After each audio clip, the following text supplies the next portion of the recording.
The sun dipped low, bleeding crimson across the orchard like a wound that refused to heal. Peter stood amid the gnarled apple trees, their branches twisting like arthritic fingers, clutching at the fading light. Frost clung to the leaves, a brittle shroud that crunched underfoot, whispering of winters past and losses unspoken. Jericho, the German shepherd he'd taken in months ago, more out of pity than want, scratched furiously at the base of an old tree, his paws churning soil into dark, clotted mounds. The dog's breath came in ragged puffs, visible in the chill air, each scrape of claw against earth echoing like a desperate plea. Peter watched his chest tight, thinking how the dog's obsession mirrored his own buried aches, the kind that clawed from within without mercy. Why this tree? Why now the orchard, once a sanctuary, felt like a graveyard stirring awake? The orchard sprawled across the hillside, a patchwork of decay and defiance, where rows of apple trees stood sentinel, their trunks scarred by years of wind and neglect. Roots bulged from the ground like veins pulsing beneath pale skin, and the soil, rich, loamy, scented with the faint rot of fallen fruit, now bore the marks of Jericho's relentless assault craters, pockmarking the earth, exposing worms writhing in the exposed dirt. A metallic tang hung in the air, subtle at first, like blood on a rusted blade, seeping from the deepest hole where Jericho dug without pause. Frost etched the grass in crystalline patterns, turning the ground treacherous slick under Peter's boots as he shifted his weight. In the distance, a crow's harsh caw sliced the silence, a harbinger circling overhead, its shadow flitting across the uneven mounds. Peter felt it then, a prickle at his neck, as if the orchard itself watched the unnatural upheaval, hinting at something long interred, threatening to rise and shatter the fragile peace he'd clung to since Anna's passing.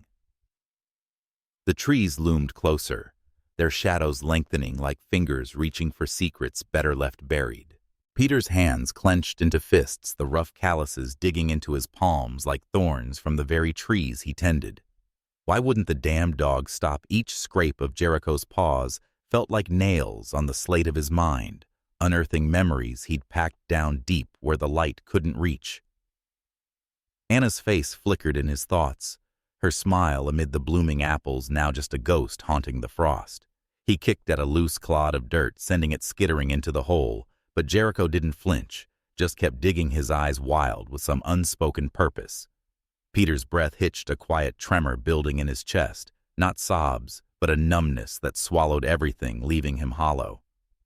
He thought of the empty house waiting beyond the orchard, the cold bed, the silence that pressed like a weight. What was he even doing here, pretending to live? Jericho's persistence mocked him, a mirror to his own futile clinging. And for a moment Peter wanted to yell to shatter the quiet, but the words stuck frozen like the ground. He sank to one knee, hand hovering near the dog's tense back, the ache in his soul as raw as the churned earth.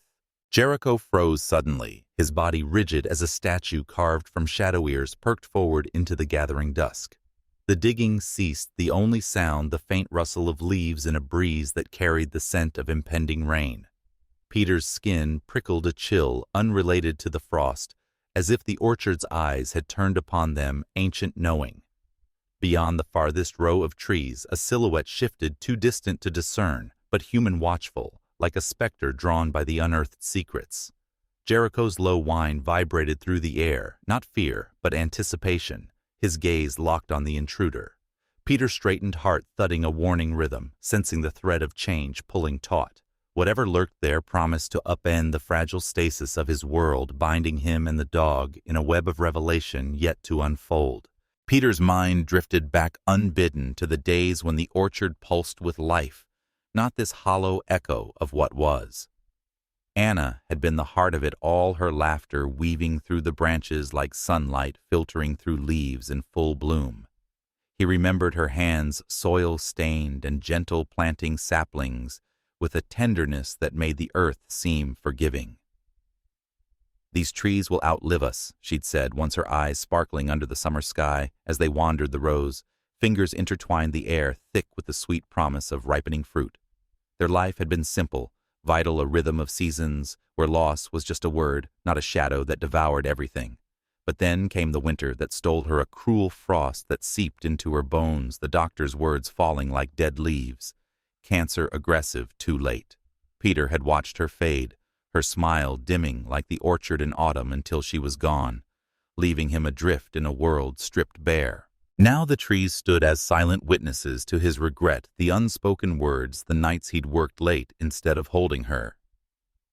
Jericho's distant scratching pulled him back, the dog's persistence, a stark contrast to Peter's surrender, as if the animal knew that some things buried deep could still be clawed free.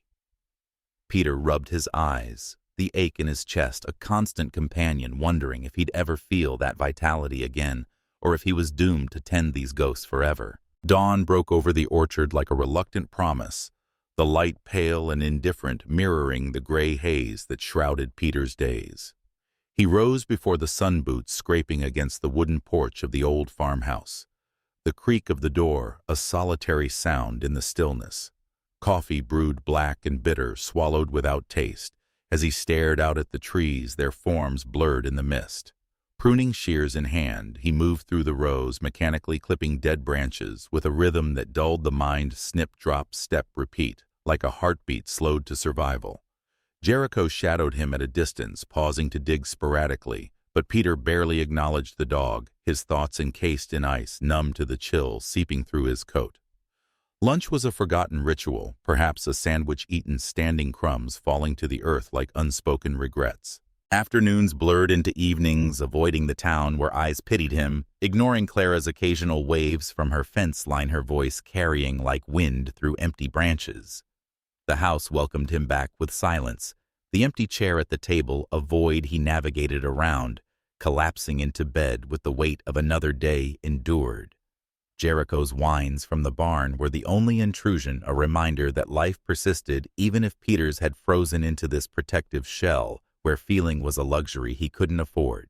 Jericho's coat, once a sleek armor of black and tan, now bore the scars of a life forged in duty and shattered by abandonment, each mark a testament to battles fought in shadows far from this quiet orchard. Bred in a military kennel, his lineage traced back to lines of detectors, noses keen as blades, instincts honed to unearth the hidden perils of war zones. As a pup, he'd been relentless, paws pounding dirt in training fields, his handlers' praise a rare warmth in a world of commands and corrections. But the missions came dust-choked deserts where the air reeked of cordite and fear, Jericho's snout leading teams to buried caches of explosives, his alerts saving lives that never knew his name. One fateful day, a blast too close, shrapnel tearing his ear, a limp etched into his gait, left him trembling in the aftermath, his handler's face blurred through the haze of pain. "Good boy," the man had whispered, but then came the papers, the discharge too damaged, too unpredictable. Abandoned at a shelter, Jericho learned betrayal's bitter taste, growling at hands that reached too close his eyes, holding the ghosts of loyalty forsaken. Now in Peter's orchard, that past manifested in his compulsive digging claws, seeking not just soil, but the remnants of purpose, his body lean and wired muscles coiled like springs under fur matted with earth. He flinched at loud noises, a thunderclap sending him cowering, yet his gaze on Peter held a wary curiosity, as if recognizing another soul scarred by loss. The dog's suffering was silent, profound, a mirror to Peter's grief, both of them survivors clawing through the dirt of memory, searching for something solid to hold on to. Jericho's breaths came heavy after each frenzy, his notched ear twitching at phantoms, a living emblem of trust, fractured but not entirely lost. In the dimming light of the orchard, Peter and Jericho existed as echoes of one another, two fractured beings navigating the void with guarded steps, their emptiness a shared language spoken in silence. Peter avoided the dog's gaze during feedings, scattering kibble on the ground, rather than offering it by hand, much as he sidestepped memories of Anna, letting them linger in the periphery like unmet eyes. Jericho, in turn, circled the farmhouse at dusk, his limp a rhythmic echo of Peter's weary shuffle, both flinching at the crack of a falling branch, as if it were the snap of fate's cruel whip. The man's hands, rough from years of tending roots that mirrored his own tangled regrets, trembled slightly when he filled Jericho's bowl, a vulnerability the dog seemed to sense, pausing in his digging to watch with head-tilted ears perked in quiet assessment. Their parallels deepened in the quiet hours, Peter staring at the ceiling through sleepless nights, Jericho whining softly in the barn, both haunted by absences that hollowed them from within. Yet in fleeting moments a bridge formed, Jericho lingering a step closer after a meal, Peter murmuring a gruff, "Good boy," under his breath, their mutual pain weaving threads of recognition. The orchard amplified this mirror, its scarred trunks reflecting their wounds, the churned soil, a canvas for their unspoken stories. Slowly, without words, their emptiness began to align, Jericho's wary acceptance, hinting at the possibility of filling the voids together, one hesitant glance at a time. The night draped the orchard in a shroud of mist, the air heavy with the scent of damp earth and impending frost, as if the world held its breath. Jericho's barking shattered the silence, sharp and urgent, pulling Peter from the farmhouse, where he'd been nursing a cold coffee, his thoughts adrift in the fog of memory. The German shepherd stood rigid beneath an ancient apple tree, its gnarled roots clawing at the sky like a plea for release. Jericho's paws tore at the soil, flinging dirt in frenzied arcs until a metallic glint emerged. A rusted box half buried, its edges jagged as broken promises. Peter froze, his heart a drumbeat against the quiet, the orchard's shadows curling tighter, alive with menace. The box's weight seemed to pull the ground inward, a secret unearthed that made the trees loom like judges. Jericho's eyes, wild with purpose, locked onto Peter's, a silent demand that pierced his numbness, the dog's intensity a beacon in the fog. The air thickened with dread, the metallic tang sharper now, as if the orchard itself exhaled a warning, urging Peter to face what lay within or flee from the truth clawing its way free. Peter crouched beside the box, his breath shallow, the cold seeping through his knees into the churned earth, as if the orchard itself sought to anchor him to this moment. His fingers hovered over the rusted lid, trembling not from the chill, but from the weight of what might lie inside a Pandora's box of secrets he wasn't sure he could bear. Asterisk. Leave it, asterisk, his mind hissed. Asterisk, bury it deeper. Let the dog's madness be just that. The orchard's silence pressed against him, the mist coiling like doubt, whispering of consequences he couldn't name. Jericho stood sentinel, his scarred frame, taut eyes boring into Peter with an intensity that felt like judgment, as if the dog knew this was no mere trinket but a key to something vast and dark. Peter's thoughts churned. Anna's death had taught him to shy from pain, to let the past stay buried. Yet Jericho's unwavering stare challenged that cowardice, daring him to act. Could he trust the dog's instincts over his own fear? The orchard seemed to lean closer, its branches like fingers poised to accuse, and Peter's heart stuttered, caught between the safety of ignorance and the pull of a truth that Jericho, with his relentless claws, refused to let lie. Peter's hands shook as he pried at the rusted box, the metal groaning like a voice from the grave, each creak echoing in the orchard's oppressive silence. Mist swirled around him, cold as regret clinging to his skin as he forced the lid open, the hinges snapping with a sound like breaking bones. Inside, shadows cradled secrets, a tarnished locket, its clasp etched with a faded crest, yellowed papers scrawled with coded script, and a small heavy pouch that clinked with the weight of stolen lives, jewelry perhaps, or coins, their surfaces dulled by time, but sharp with implication. Jericho stood close, his breath a steady rhythm against the chaos in Peter's chest, the dog's presence a tether grounding him as the orchard seemed to pulse with accusation. His fingers brushed the papers, their edges brittle as memory, and a chill ran through him, not just from the frost, but from the dawning realization that this was no accident, no mere relic. Jericho's low whine urged him on, a reminder of the dog's unerring instinct, and Peter's resolve hardened his fear, giving way to a reckless need to know. He clutched the box tighter, its weight an anchor and a curse, the act of opening it a line crossed, binding him to Jericho, and the truth they'd unearthed together, irreversible as the frost that sealed the earth beneath. Peter shoved the box beneath a tarp in the barn, his movements quick, almost frantic, as if the orchard's shadows might snatch it back. The mist had thickened, swallowing the trees in a ghostly haze, but Jericho stayed near his scarred frame, no longer rigid with suspicion, but softened, as if sensing Peter's shift from avoidance to resolve. The dog's eyes, glinting like polished amber in the dim light, held a quiet trust that made Peter's throat tighten. He hadn't asked for this bond yet. Here it was, fragile as the frost underfoot. He knelt beside Jericho, his voice low, barely a whisper. "We'll figure this out, boy. Whatever it is, I won't let it hurt you." The words felt like a vow, heavy with the weight of a man who'd lost too much to lose again.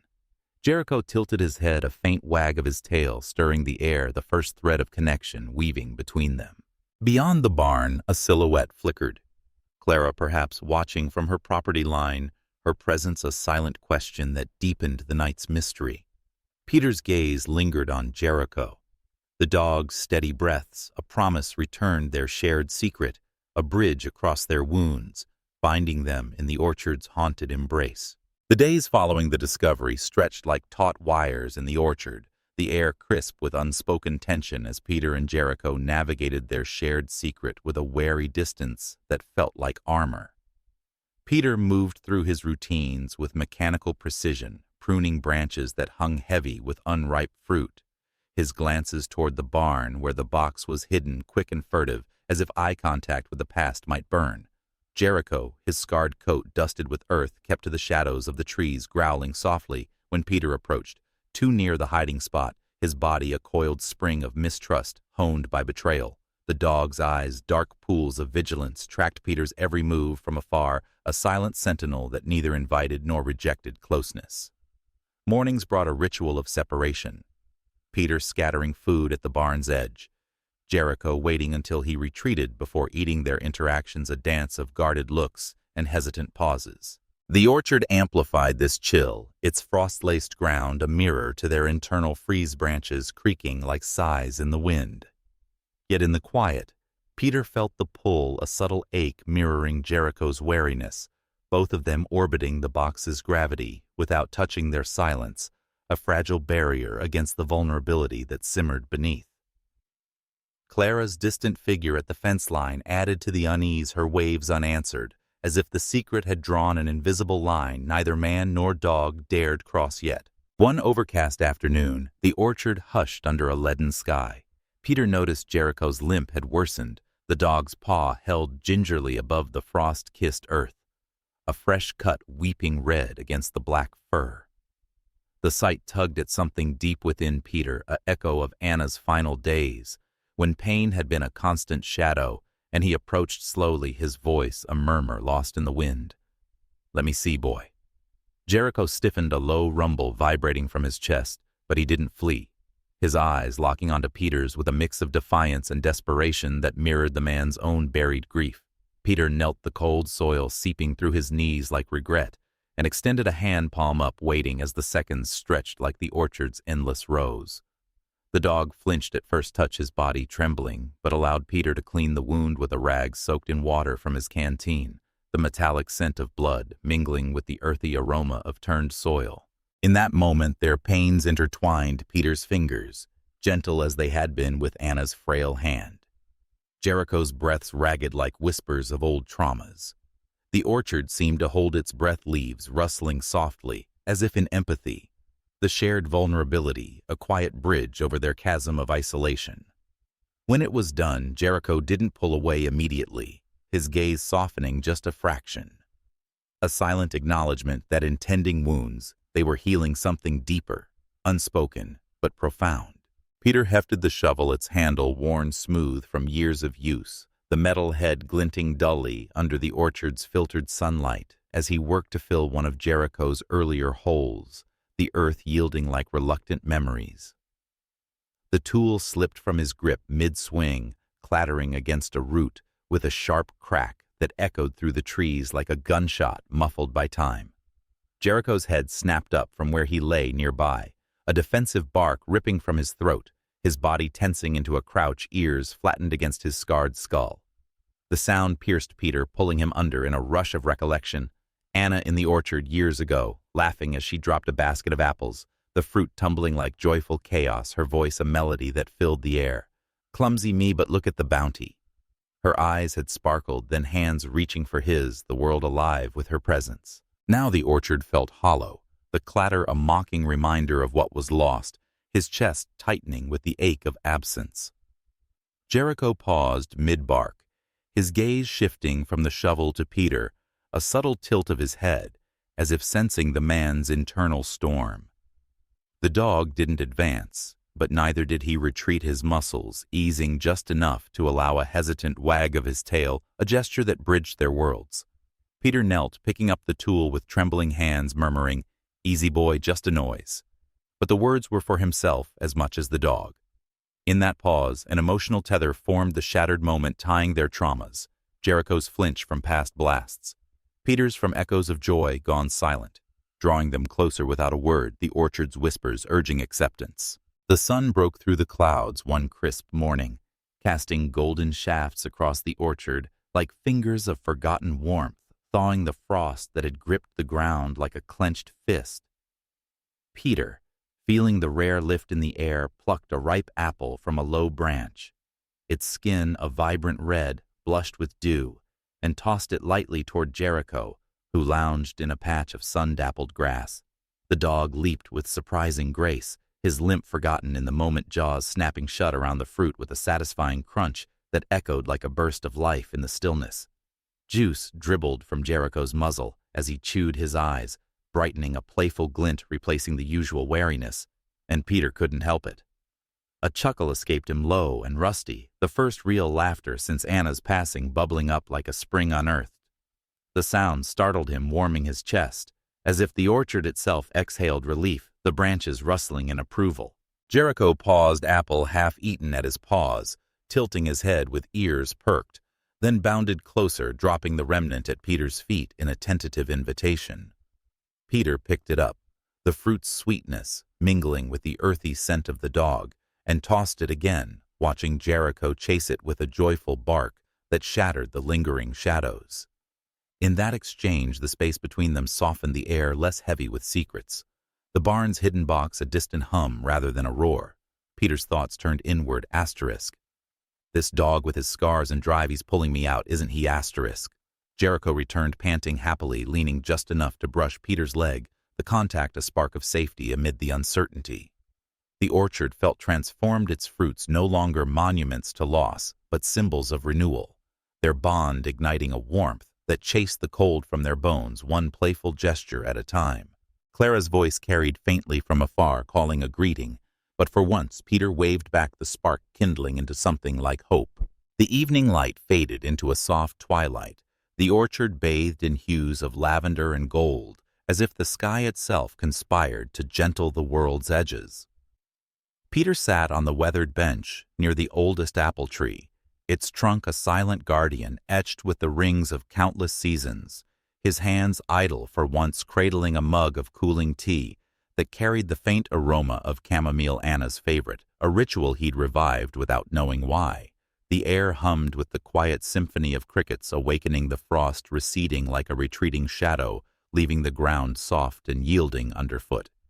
Jericho, who had spent the day patrolling the rows with a less frantic energy, paused at the edge of the clearing, his scarred frame silhouetted against the dying sun, ears twitching at the subtle shifts in the breeze.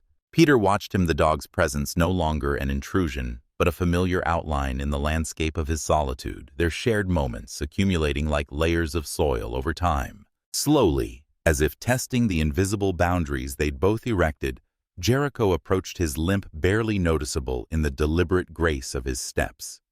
Peter's breath caught a subtle tension coiling in his chest. Not fear, but the raw vulnerability of anticipation, like the moment before a storm breaks. The dog circled once, his nose brushing the grass, scenting the air heavy with the orchard's ripening fruit, before settling beside Peter on the cool earth. No growl, no hesitation, just a quiet surrender as Jericho lowered his head, resting it mere inches from Peter's knee, his breath steady and warm against the fabric of his jeans. The contact was electric, a spark that traveled up Peter's spine, unlocking doors he'd long barred shut. The moon hung low over the orchard, casting elongated shadows that danced like specters across the frost-veiled ground, the air thick with a chill that seeped into bones and stirred dormant fears. Jericho, who had slept soundly beside Peter for nights, now suddenly bolted upright in the barn, his ears pricked forward, a low growl rumbling from deep within his chest, like thunder brewing on the horizon. Peter stirred from his chair by the window, the farmhouse's dim lamp flickering, as if in warning.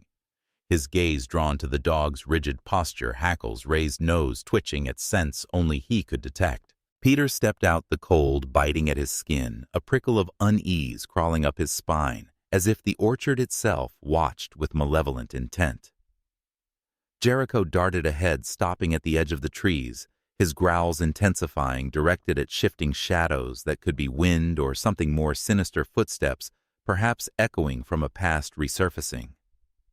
The dog's instincts, honed by military ghosts, signaled danger before Peter could name it. His body, a taut wire vibrating with primal awareness. The air grew heavier, laced with a faint, unfamiliar scent, tobacco maybe, or sweat hinting at eyes lurking beyond the fence line. The door to the farmhouse creaked open under Clara's insistent knock, her face pale and etched with lines of unspoken burden, the orchard's chill following her inside like an uninvited ghost. Peter stood rigid, Jericho at his side with hackles raised, a low growl vibrating through the room as Clara's eyes darted to the dog, recognition flickering in her gaze like a match struck in darkness. "Peter, we need to talk," she said, her voice trembling, hands wringing a faded scarf that smelled of old books and regret.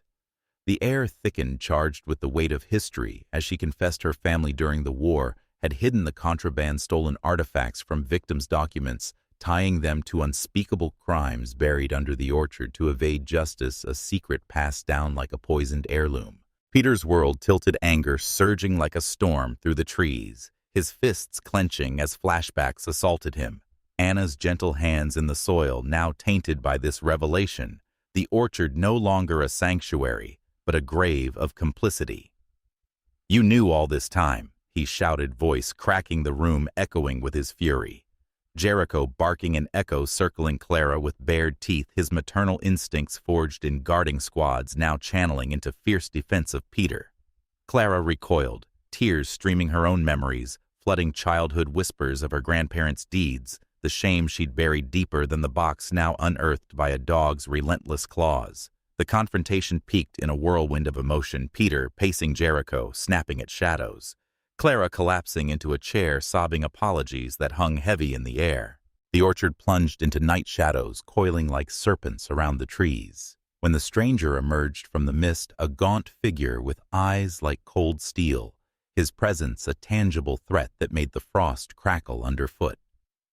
Peter froze at the barn door lantern swinging wildly, illuminating the man's face, weathered, scarred, a distant relative of Clara's, drawn by whispers of the unearthed box, demanding it with a voice gravelly from years of evasion. Jericho's recognition was immediate, a primal snarl ripping from his throat, his body launching forward as memories of his military past surged, the handler's betrayal, morphing into this intruder's form, the abuse of abandonment, fueling his fury. The orchard fell silent once more, the night's chaos receding like a tide pulling back from shore, leaving Peter and Jericho amid the scattered leaves and churned earth, their breaths mingling in ragged harmony. Peter slumped against a tree trunk, his hands bloodied and trembling. The stranger's retreat a hollow victory that echoed with the sting of revelations. Clara hovered at the edge, her face streaked with tears, murmuring apologies that dissolved into the frost-laden air, her regret a palpable weight that mirrored Peter's own for trusting too late, for unearthing what should have stayed buried. Jericho limped closer, his fur matted with dirt and a fresh scratch across his flank, but his eyes held no accusation, only a steadfast gaze that sought Peter's.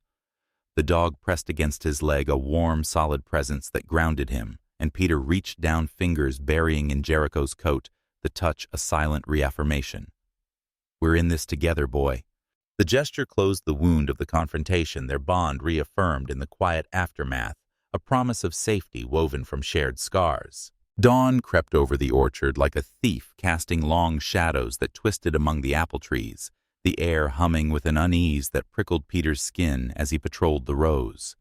Footprints marred the frost-kissed soil, fresh, deliberate, circling the barn where the box lay hidden, a silent testament to eyes that watched from the fringes. Jericho paced beside him, his limp more pronounced, but his senses razor-sharp, ears swiveling at every rustle, a low whine escaping as he sniffed the ground, instincts flaring like alarms in the quiet. The dog's body language screamed warning tail stiff hackles, subtly raised his gaze, darting to the fence line where Clara's property blurred into wilderness. Peter felt it too, a creeping dread building like storm clouds, his heart thudding in rhythm with Jericho's urgent steps, thoughts racing to the stranger's parting threats.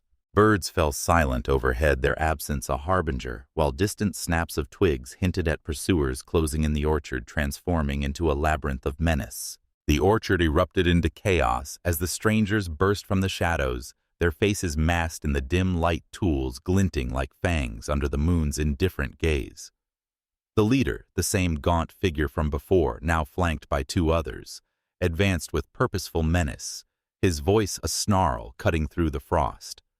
"The box now, or we'll take it from your corpse."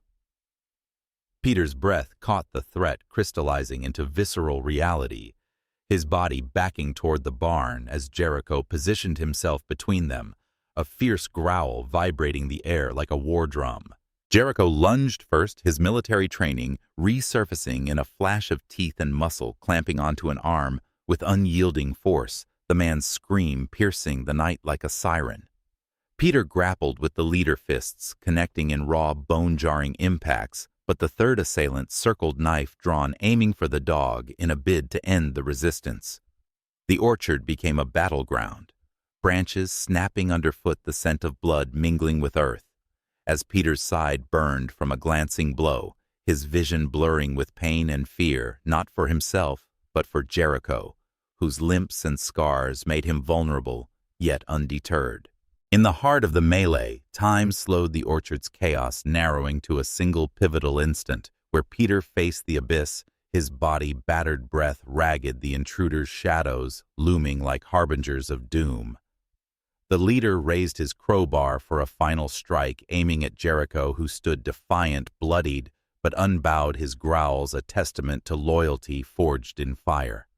Peter's mind raced flee and abandon the dog, or fight and risk everything, the choice crystallizing in a surge of resolve, memories of Anna's loss fueling a fierce protectiveness he hadn't felt since her passing. Jericho, sensing the shift, redoubled his assault, leaping onto the knife-wielding assailant, his jaws locking in a protective vice that drew a howl of pain, the dog's scars a badge of his own unyielding spirit. The third intruder hesitated, caught in the whirlwind, as Peter wrested the crowbar free, swinging it to disarm the threat, the clang of metal on metal ringing like a declaration. Clara's voice cut through from the distance, calling for help, but it was Peter and Jericho's synergy that turned the tide, the man shielding the dog from a fatal blow, the dog distracting to allow Peter a decisive strike. The resolution came in a flurry, intruders retreating into the night, bruised and defeated, the contraband's secrets exposed to the authorities Peter would soon summon. The orchard breathed softly in the aftermath, dawn's light filtering through the branches like a gentle exhale, casting a pale glow over the scattered remnants of the night's fury. Broken twigs trampled frost, a forgotten crowbar glinting dully on the ground. Peter leaned against the barn door, his body a map of bruises and cuts, each ache a reminder of survival, as he watched Jericho limp slowly toward him, the dog's flanks heaving with shallow breaths. The air hung heavy with the scent of disturbed earth and fading adrenaline, but the silence was profound, broken only by the distant call of a waking bird, signaling the world's tentative return to normalcy. Clara had called the authorities, their distant sirens a fading echo, the contraband now in hands that would unravel its dark threads, leaving Peter and Jericho to decompress in this fragile peace. Days blurred into a steady rhythm in the orchard, the sun tracing lazy arcs across the sky, its warmth coaxing new leaves from branches that had witnessed too much shadow. Peter and Jericho moved through their routines as one, the man's steps syncing with the dog's measured gait, their presence a silent dialogue of recovery. Mornings began with shared meals, Peter portioning kibble into a bowl, Jericho waiting patiently before eating his tail, giving a subtle thump against the ground, the act a ritual that wove trust deeper into their days. The air carried the sweet tang of ripening apples mingling with the earthy scent of healing soil, as Peter tended to Jericho's wounds, dabbing salve on cuts with fingers that lingered the dog's quiet acceptance, a mirror to Peter's own softening edges. Dawn painted the orchard in strokes of rose and gold, the light filtering through leaves like a benediction as Peter stepped out from the farmhouse, his boots soft on the dew-kissed grass. Jericho stirred from his spot on the porch, ears perking at the sound of Peter's voice, a quiet call, "Jericho, come." The name rolling off his tongue with the ease of habit now etched into his soul. The dog's eyes met his, a spark of recognition igniting, and without hesitation, Jericho rose, trotting to Peter's side, their strides sinking in a rhythm as natural as breath. Hands brushed fur in passing eyes, locking in brief, profound glances, the motion intimate, a dance of trust, where fear had once reigned. Peter's chest swelled with release, the weight of isolation lifting like mist under sun, the gesture symbolizing a rebirth side by side, man and dog, walking the rows, the orchard no longer shadowed but alive with quiet promise.